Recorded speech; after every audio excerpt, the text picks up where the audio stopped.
how have your lives changed? Just in total, how are you different than you think you would be if this hadn't happened? Yeah, I think that throughout this process, God has been so good and so faithful to us. And we were adopted into this fraternity, this family of other families who have gone through cancer diagnosis with their own children. And it's kind of this club that you never want to be a part of, but once you're in it, you're actually really thankful that you are. And so we've been able to build some fantastic relationships with people. We've been able to share Reeve's story in our community. God has opened up doors for both of us just to really share Reeve's story and all that we've been through. And I think we've seen just how good people really are. In moments like that, when you're at your absolute lowest point, what we've seen is that people here in Amarillo and the Texas Panhandle, they're the best people in the whole world. And without them, I don't know where we would be. We laugh because we say now we wouldn't have a social life if it wasn't for Reeve. So he still has to go to the hospital about once every 3 months for anesthesia and chemo, and then he also has chemo into his port once a month. So just those little things that you don't even think about, that we've said when all of that is gone, you know, how calm, and we just think we didn't have anything to do before, but it's going to be a lot different. But just the day in, day out, the social calendar for Reeve and keeping up with that, because this community is so awesome, whether it be, you know, a Christmas party or a Halloween party or whatever the case may be. He keeps us busy because of all the support and the, you know, just surrounding of the community with him during this time. What has been the most difficult moment? The moment you thought, I can't do this. I just want this to be over. My moment that was the most difficult time, he was... Go. Hey guys, we'll come get you. Can y'all stay out back there, please? Either back there or upstairs. Or go upstairs and play. Okay, shut the door to upstairs. I was like, she's gonna say something great. Yeah. Right in the middle of it. Okay. So I think the hardest moment for me, Reeve was super. We probably should wait till they're. I don't know how much of that you can hear, but okay, door's shut now. So one of the hardest moments for me, Reeve had been in ICU, so he had a ton of fluid on his abdomen because his liver had nearly completely shut down. They had to put him to sleep and drain fluid off of his belly. And so just to differentiate between being a nurse practitioner than I am and being a mom, but just that life or death moment that you're like, he could really die. His platelets were 0 around that time as well. So if they don't have any platelets, they can bleed out, which is one reason why we're so thankful for the pilots now that volunteer in this area to help fly blood products, because Reeve has an actual antibody to platelets. So the only donor that they have found that matches him is from Oklahoma City. And so at the beginning, when his platelets were so low, he was needing multiple platelet transfusions to keep him from bleeding. And just those minutes, those hours felt like years when you're waiting on a product that saves your son's life. And I think that was a huge turning moment, waiting on those blood products, seeing him in ICU, just all of that coming together, and the realization that you could actually lose your son. And sometimes being medical was super helpful, and other times it was super detrimental. Just to be able to define the moments, you know, and separate the mom from the medical was hard for me, but that was probably one of the most difficult times in his sickness and illness, as well as for us. That's the answer I was going to give. Yeah. So I want to ask you something personal, and you can say, you know, no. But had the worst happened, would you guys' faith be enough?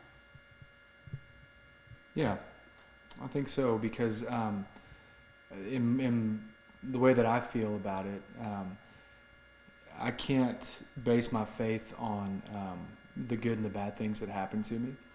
I still believe that God is a good God and that He's always faithful no matter the circumstance. And the reality is we have an enemy in this world who wants to kill, steal, and destroy. And not to get preachy, but Jesus said in John 10:10 that he came that we would have life and have abundant life. And so for me, I know that no matter what happens in our life, in death and in life, that God is still good. And I would like to think that in a situation like that, that although I would be devastated and discouraged, that our faith would remain intact and that it would be strong, because we've actually been able to walk and talk with people that have lost their children to cancer, and we've been able to minister to them and love on them, and we've seen that while they were shaken, that they never lost their faith. And while they may have been devastated, they were still encouraged, and a lot of that just comes down to I think having a solid foundation, but also being surrounded by really strong people. If you don't have faith, I feel like there's nothing to look forward to should you lose a child. I mean, worst case scenario, and those people that have lost kids to cancer or children to cancer, there's such a hope that they get to see those kids again. And I can't imagine how devastated you would be if there's no hope to ever be able to see those kids again, to ever be able to see your baby healed, to ever be able to see your baby run or free of cancer. And I don't know how people survive it without faith either. I mean, I just feel like people that question their faith or question, is God real? I mean, it's something hard to comprehend, but if you don't have hope in something, there's hope in nothing. And I can't imagine being at that place where you have nothing to cling to, nothing to be hopeful for.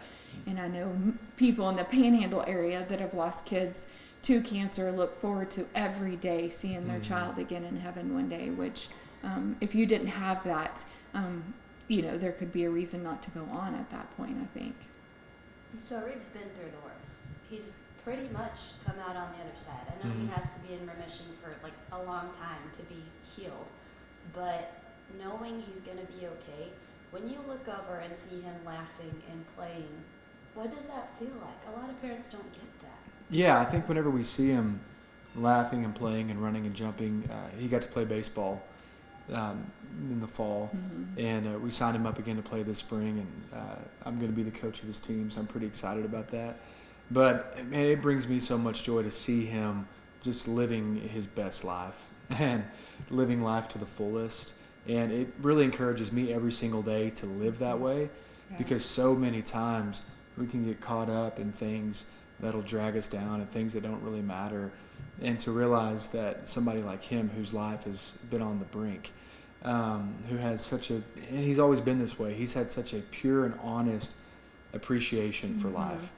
And I know it's inspired us, and it's inspired people on Facebook or social media that we share his story with. So when I see him in his element, it brings me so much joy, and it makes me just so happy to be his dad. Yeah, there were times where he wasn't allowed to be a little boy because of how he felt. And, in the mornings where we didn't feel like getting out of bed, or can we go on another day, you wake up and this little bald-headed little boy would run into the room, and it's like, sorry.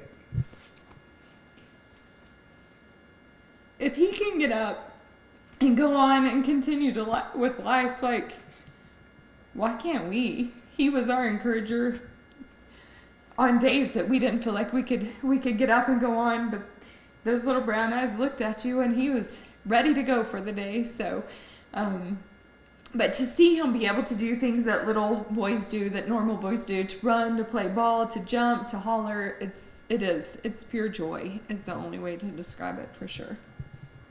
And I feel so lucky that I knew you guys before all this, because I knew what normal looked like for you guys. And I would see the Facebook posts, and each one was heartbreaking, but Reeve didn't always look sad. And that was what always caught my eye, was he didn't know what good felt like, and so he didn't know how to be upset about the worst days. I mean, you could tell he didn't feel good. But to me, that was so, I don't know, it almost just took my breath away. And plus the amount of support. You guys have such a big, great family. And I mean, I know your mom has been a big help, and so has Whitney. What is it like to just have such a close family that you knew you could go cry too when you had to be strong for Right. your kids. Yeah, it is. I mean, it's nothing other than amazing. And you see the things that God equips you with and puts before you when you look back. I feel like, some people don't have a supportive family. Some people don't have a family at all. And so just that those things were put in place a long time ago. My grandparents are in their late 80s and still love our children. They're great grandchildren. And like they're their own. And my mom basically gave up her life to come move with us for the first 6 months because we had to have help at home because Jordan and I were changing back and forth to the hospital. So I always knew my family were great. I always knew they were great and knew they were amazing, and Jordan's family too, and so supportive.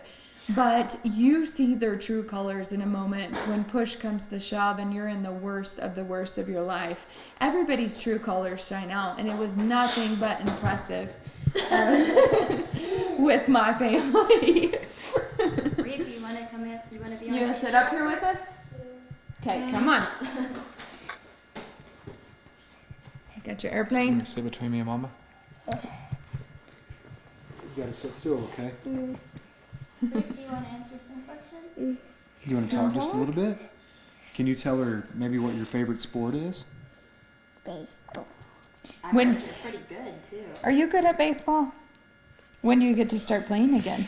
Spring. In the spring. Who's going to be your coach? Daddy.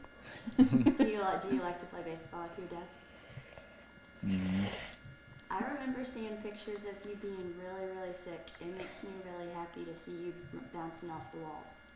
Do you feel good? And you said earlier, who made you feel better? Jesus. Jesus. Are you thankful? Are you happy? What do you want to say to the people out there who have prayed for you? Does it make you feel special? And so we've been calling you Super Reeve because you're a little superhero. You make everybody else feel like they can do what they need to do. Do you feel that? Do you feel like a superhero? Do you like your nickname? Can you yell your nickname for us? Say it loud as you can. Say Super Reeve. Say Super Reeve. No. No. Ready? We'll do it Too together far? on 3. 1, 2, 3. Super Reeve. You can do better than that. Awesome. You want to go back upstairs? Are you snotty? You want to sit here and talk with us? Can you say thank you for praying for me? No. No. Oh, we can't At least force he's it very out of you. honest. No. So, we've covered a lot. Is there anything I haven't asked you guys that Daddy, look. you Who just want to came share? with that? I don't know. I feel like we're so gracious. If it is unfortunate to have a sick child, it is unfortunate to have a kid with cancer, but we've said time and time again, if we did not live where we live in the Texas Panhandle with the people of the Texas Panhandle, when it comes to any kind of party or celebration for these kids, there is not anybody in this area that's hesitant to step in, whether it be volunteer, whether it be donations. These kids are treated like royalty around here, and we've said if it were any other place but here, we can't imagine, not having the friends, the support group, because besides our Lord Jesus Christ carrying us through, we couldn't have made it without this community, which has just been utterly impressive of what they've done to us and what they've done for us. Mm.